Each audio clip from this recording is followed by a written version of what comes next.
Some of you may recall from earlier in the series, part 7, where we looked at the speech synthesizer, that we never got the speech synthesizer working. Sad times. There were a number of things that were keeping us from actually making the speech synthesizer spring to life with its dulcet tones from the early 80s there. And one of them, at least, was me, still trying to get my TI-99 chops back together. But part of it was the fact that I didn't have extended basic. You needed extended basic to make the calls that I wanted to make. We didn't have it, so the system couldn't run it.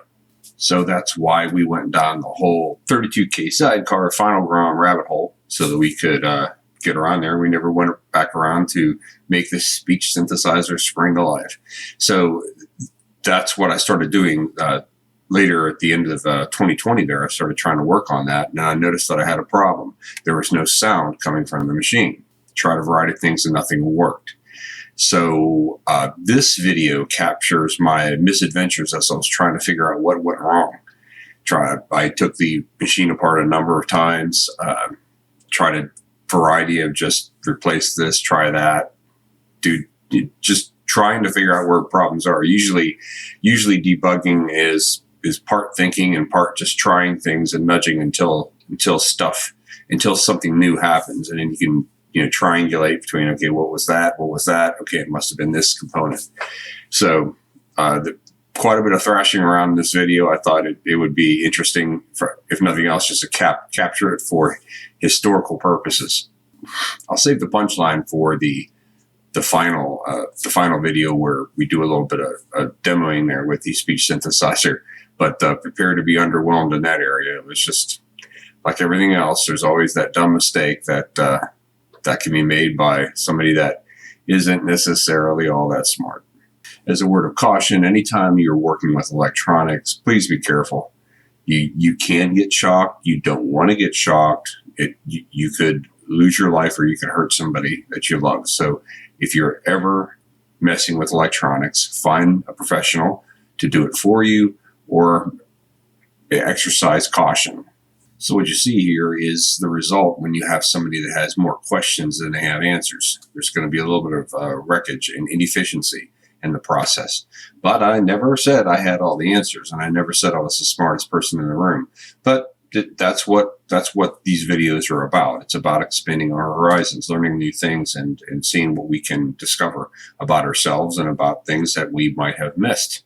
Yeah, I now have the speech synthesizer. I have the 32K sidecar along with the Tippy. I don't need the Tippy in this case, but I do have Tippy, and I also have the Final Ground cartridge, which has Extended Basic as one of the programs. So I should be able to fire this thing up and make the speech synthesizer come to life. So I hope you're ready for part 13. Part 13 of part 13 to the 11-part series on the TI-99 4A Speech Synthesizer 2.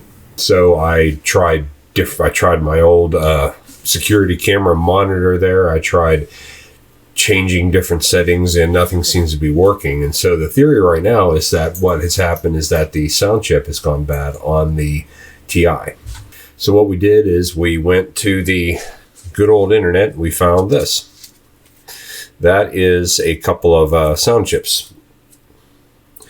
I found a video that was referencing how to fix this, and I found that, okay, there's a specific chip, that the sound chip for the TI-99 4A. We're going to try to replace that on the TI here and see if we can get sound back. I'm trying to get the thing working and having all kinds of issues with it, because all of a sudden I noticed that the TI was not making any sound at all. Nothing was making any sound, not just the speech synthesizer. So I got it plugged in, and it looked like it was taking the commands. Got Extended Basic running. Looks like the calls say that it was all working, but it wasn't making any noise. None of the games were making any noise. Nothing was making any noise. So I took my TI apart, and now I'm trying to figure out, well, is the sound chip bad or not? So at the moment, I've got a request over to somebody in China. Some place in Alibaba has the ability to generate these chips. I have to get 10 of them. But, I'll get 10 of these things and, have some extras in case it gets bad. I just want to show you what the TI looks like when it's torn apart, because I've got it apart right now.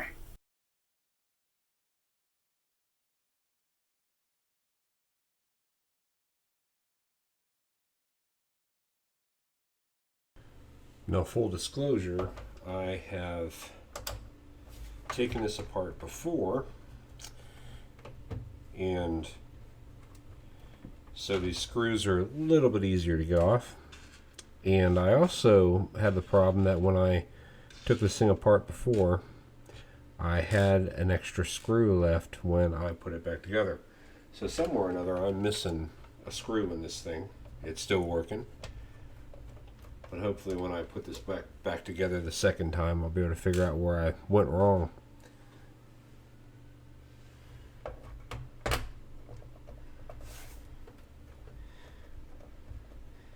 you get all these things off of here. There you go. And take off the bottom. Now this this on switch down here it's going to give you a little bit of trouble. So you take it off just carefully so that you don't wind up breaking it. The on switch actually pops out directly. You can pull that directly out of there. There it goes, and it landed by my dog. I'll get that later. Pull that straight up, and there's your innards. Isn't that exciting? This is what the on switch looks like when you put that bottom back on here. You just pop this in. It just slides right in and clicks in. So that's how that goes in case you're wondering what it looks like. That's what that on switch winds up looking like. So yeah, you could, if you weren't careful, you could probably break that. You want to be careful with that. To the side. Okay, there's other videos talking about the innards of the TI-994A, so I won't beat it to death. But this is the power supply right here. And we need to get to the memory chip, which is under this heat shield. And this heat shield is a it's like a fan. It's like the old school fan, right? The CPU, it has a connector essentially that connects to this heat shield, and it lets the heat dissipate across the computer. Now I noticed that when I was doing the previous videos, this machine would get hot. I don't know if it had always been that case. I don't know if it's just getting old and that's what happens to these machines, but that might be an indication of what happened and why the TI had problems. Maybe it just burned out that old sound chip. So to take these screws off, you got one right there, and I think you got a couple others over here. I don't recall. These might come off eventually, but I know I need to take this screw off and this one off. That clip eventually. This screw has to come off, and this one as well. And let's see what happens.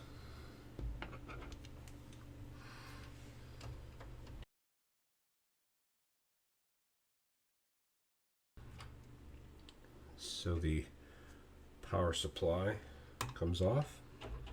That's what it winds up looking like. Now it's plugged in here, so you can unplug this. Careful, you don't want to break anything.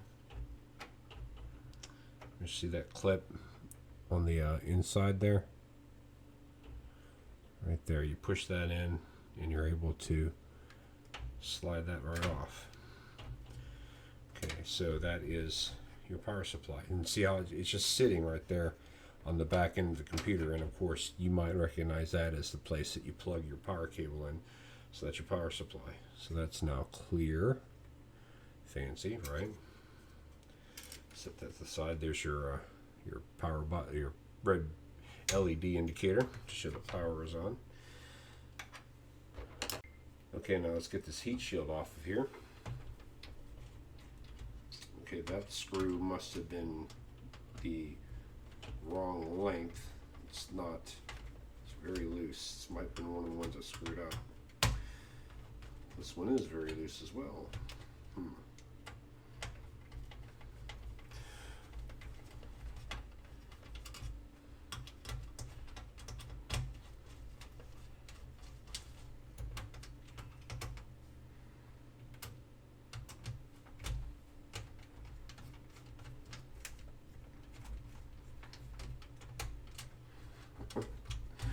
Can't seem to get these screws to come off of here.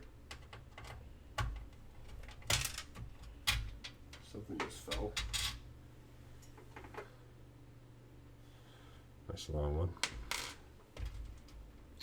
I think there's a nut on the other side of this thing, and that's what fell. Let's take these off first.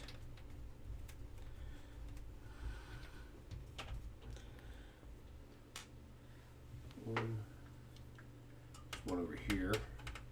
It's probably hard to see, but there's one in the corner over there. There we go. Yeah, now we're on the right track. Now I remember. So yeah, when we were unscrewing this, what we were doing is there's a nut on the back end of it that just fell down into the machine, so I'll have to get that. This one still has its nut on it, like it has over here.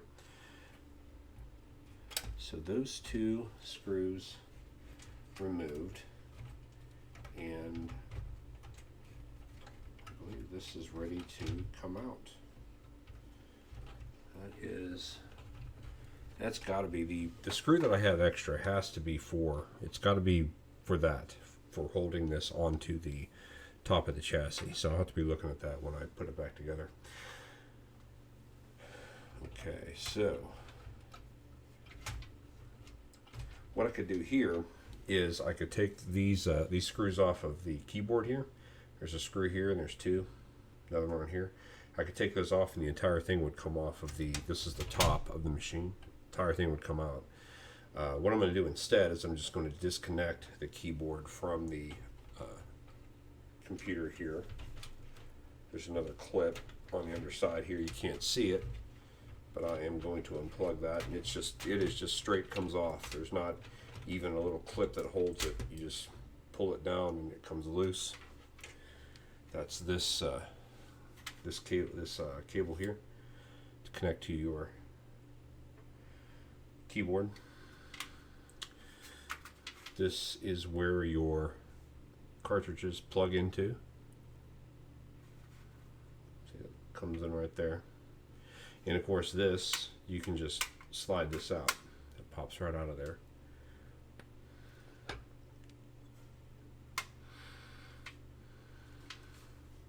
That clip, you can just slide that right off right there. This other clip right over here, you can slide that off. This is where it gets fun. You got all these pieces that are now showing up.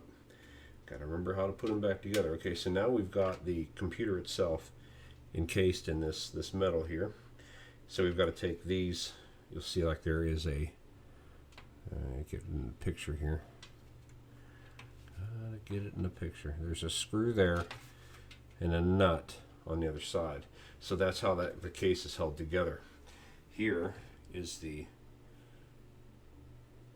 nut for the screw that I took off earlier. So that's where those two go, and they hold that together. So let's get the rest of these off here. You can see that I had worked that one pretty loose.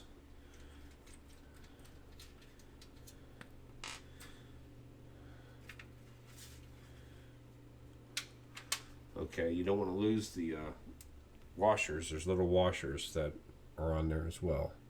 So make sure you get those.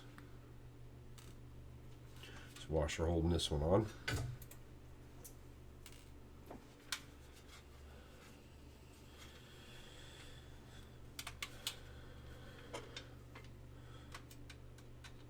Oops, wrong one.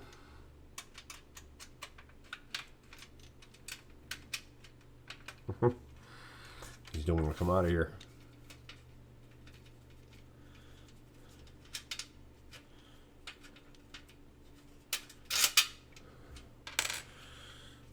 All right, awesome. And final one. So I think what I'm going to do when I put this back together is I'm going to make it so that the top is exposing the nut and not the screw heads. That way, if anybody's taking this apart, they will not be tempted to do what I just did there and try to take that screw out. Whoops. Where'd that go? I lost that one. Let's sure it's in here somewhere.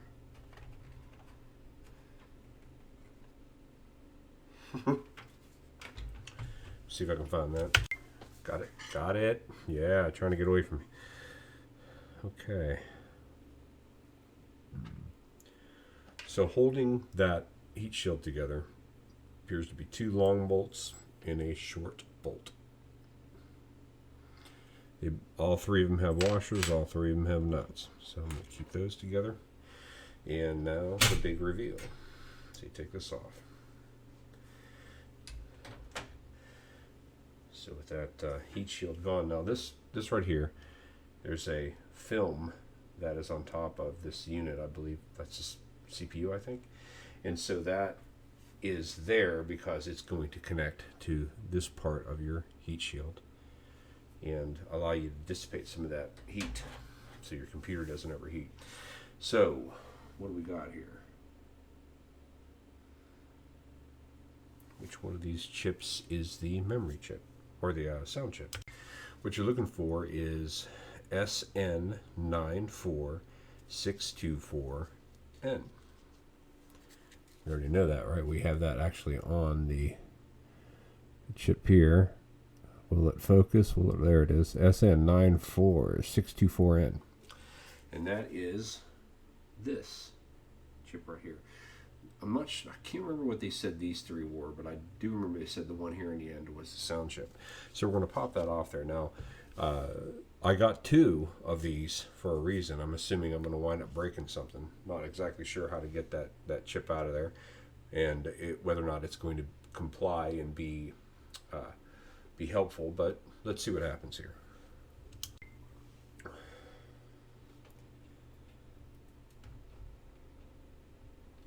It should just pull straight up. Like, let's look at the chip just so that you understand that. If you've never seen a chip before, that's what it looks like. It's just got all these little, it's like a little bug. You know, you just plug it in down there. If any of you have ever done breadboard circuitry and programming, you're familiar with these chips, but that's what they look like. So there's nothing really holding it on there other than just friction. So you push that in there straight in, and the chip should work. So taking it off should be equally as simple. It should pull straight out.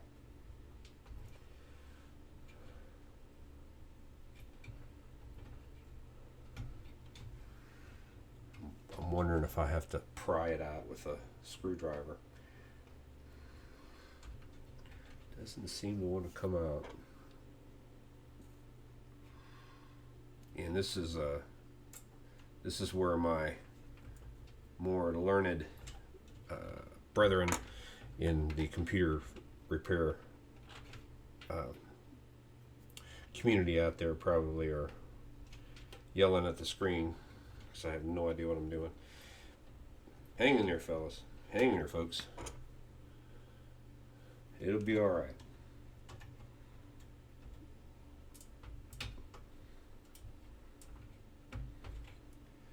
Yeah, it's a little tight and hard to get out of there.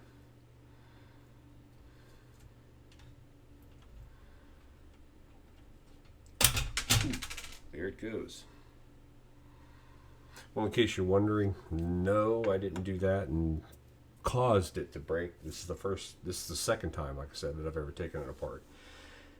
But it stopped working before I started tinkering with it. Okay, so that is the old chip. It's a lot like the new one. Nothing's broken. I don't see any scorch marks as if the thing might have had some damage, physical damage. I will note that it says Malaysia on there, just like the other chips say Malaysia on there. And it has a TI logo. I don't know if I can get that to focus. There's actually a TI logo on the chip. Trouble there. You can kind of see it there a little bit. And the replacement chip has the same TI logo. So I guess the point is that it looks like it's the exact same. Let's plug it in and see what we got. Now, as far as which side goes where, the chip clearly has a direction. There is there's a little indentation here at this side, and there's a little dot here. So that would indicate that I should have paid closer attention when I was taking the thing off as to which orientation the chip goes in. Does it go in this way, or does it go in the other way? Well, I'm going to take the cue from the other three. The other three have the indentation to this side and the dot to this side. So I'm just going to follow that same pattern and plug the new chip in.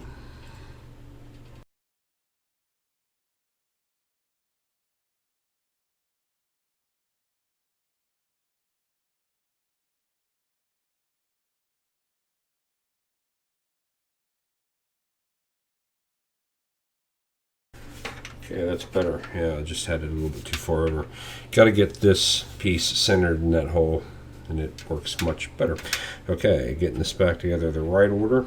We're going to be, let's see, what's the orientation here? So I believe that is the power supply goes over here. Does that work? Like this. Where is that plug in? There's the keyboard plug in on this side. There you go. So that goes right there. So I want like I said, I want the nuts up here.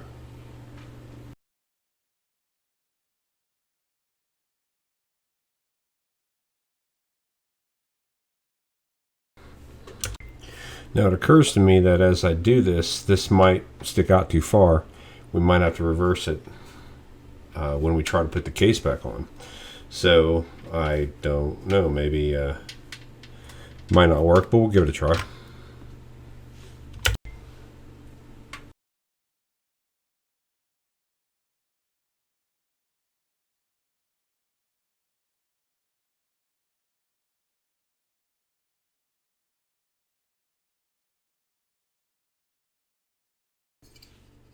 Now to plug it in again, I'm going to go ahead and put the cartridge receiver back in.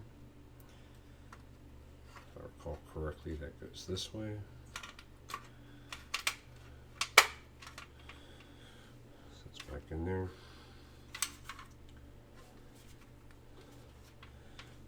This is the part that plugs back into the keyboard.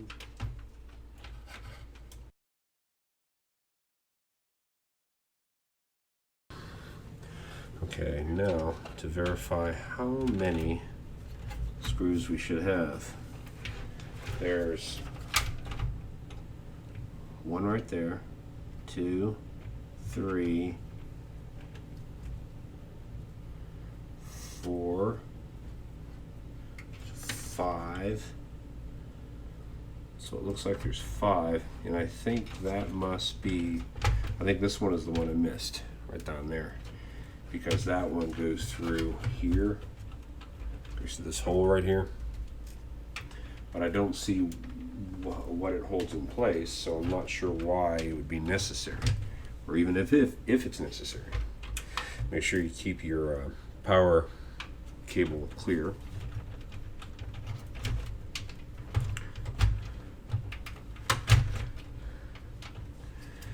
The seat's right in there.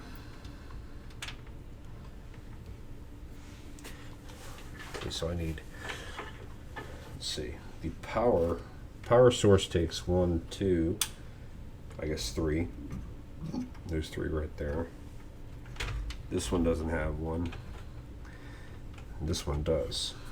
So there's 3 for the power, and 5 for the other one. Let's see how many bolts I have here. So I have 11 bolts. I can see 5 places, not bolts, screws. I got 11 screws, got 5 and 3, so I've got even more screws. a lot of extra screws if I'm not careful.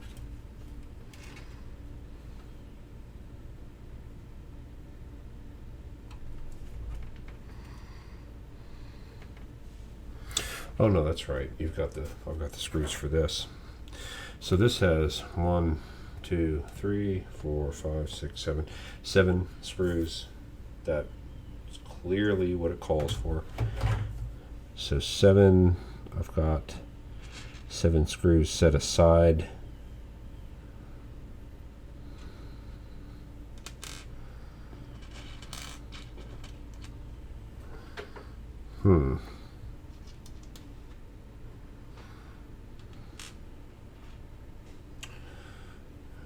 Okay.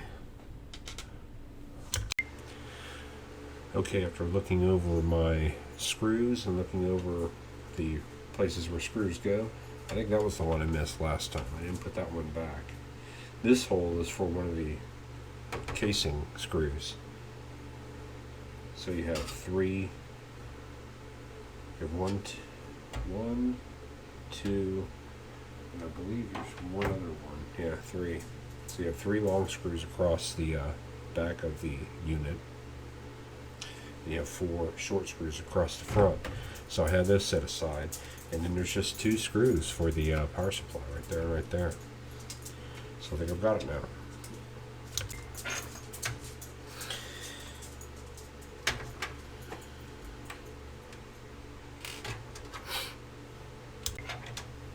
Okay, get the power supply back in. Let's make sure we plug it in first.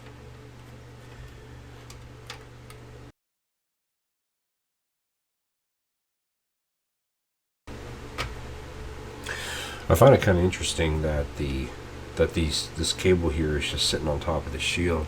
You would think they would run that a different way to protect it a little bit, but it doesn't appear to have caused any problems, so maybe I'm just overthinking that. Notice that when you put this back together, the red LED should show up on its place on the front here. That's got to get lined up, and you want to be careful with the power cables going to the computer. You want to make sure they're out of the way so that you can get this seated properly. Well, that's interesting. I was putting this in, and I believe this takes a short bolt or a short screw. It doesn't seem to want to go in, so I'm going to back that out rather than break the mount. And maybe this screw, which is a short screw, maybe that is supposed to be a long screw. So we'll back this out. This here. And see if that hole will take this big screw.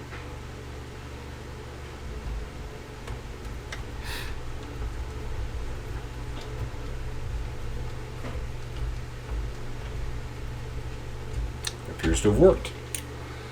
My brother would be proud of me. Okay, now to put on the casing.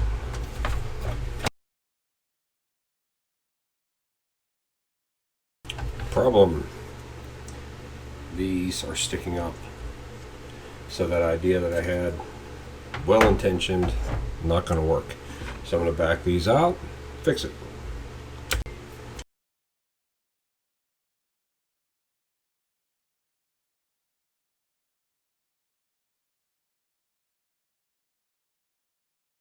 And that was confirmation. I don't know if you saw that, but I tried to take this out without taking this screw in. So clearly that screw that was in there that I left out is actually what holds the board onto the top.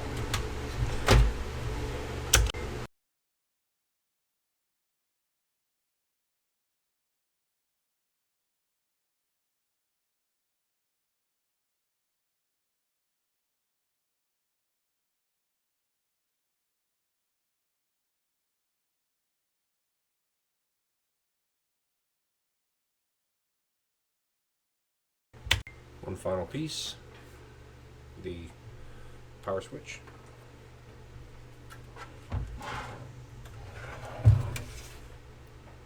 It's there. There's just a hole there and it just slides right in. It's that simple.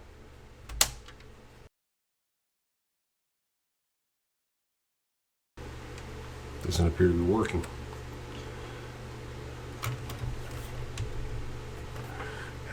fix that. Not sure what's going on.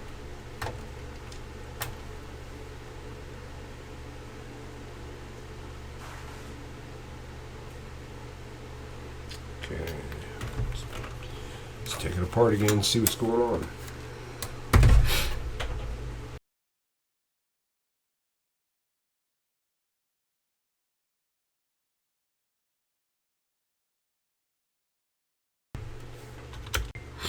Okay, so the mechanism that was the power switch wasn't working correctly. Find out why that is.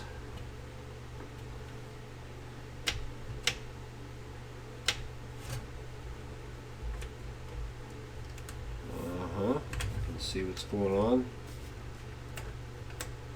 There it is. See how that is coming out? That just wasn't properly seated. There's a little switch in there that this connects to, and yeah, you just gotta get that. You gotta get that right before that'll work. Okay, now to put it back together.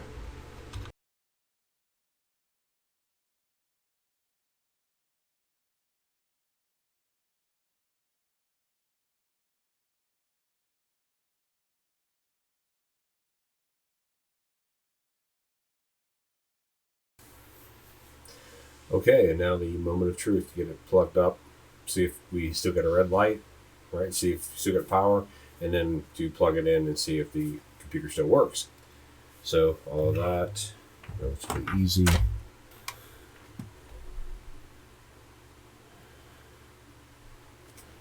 And lo and behold, we have. Okay, we've got our final ground cartridge in. Let's restart. Let's go to TI Invaders and see if we can get this thing to work.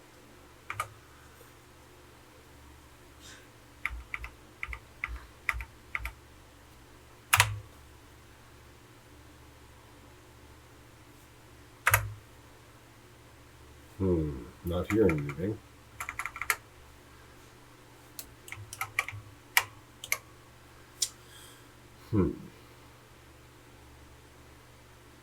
Let's try plugging in our security camera monitor. Maybe there's a problem with this, the sound on this monitor. Let's try plugging it in and see if that works. And to turn it on, check to see if this works.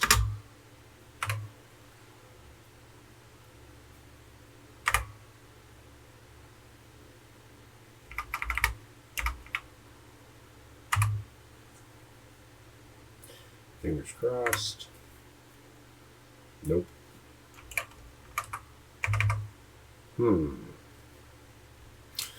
Okay, one more thing to try. Maybe it's got something to do with the final round itself. Let's go get the TI Invaders cartridge. Okay, got the final of the TI cartridge. Turn this off. Move the final ground.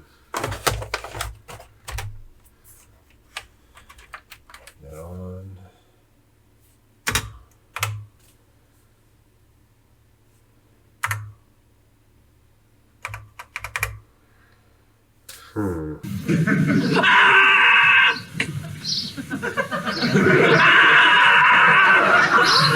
Cheese ready?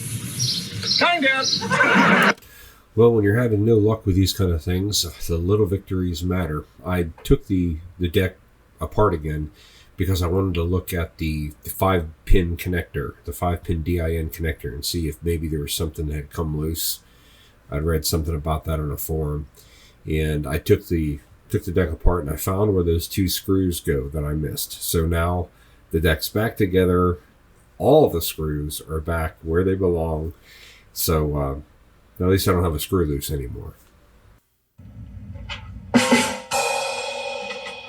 Hey. Tip your waitresses. Try the veal. I'll be here all week. Yeah, I'm stumped. I'm absolutely stumped. I went back to 8-Bit Classics.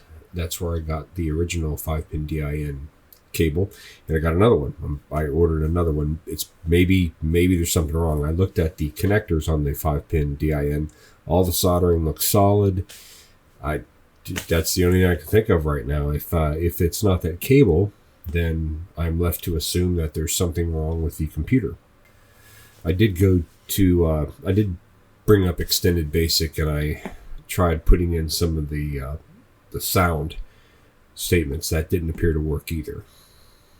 Come to think of it, let's try that again. Okay, poking around, I took the computer apart again, and I found what might be a problem. This component here on the board, that looks like that is compromised. That looks like that's some kind of a bad capacitor or something.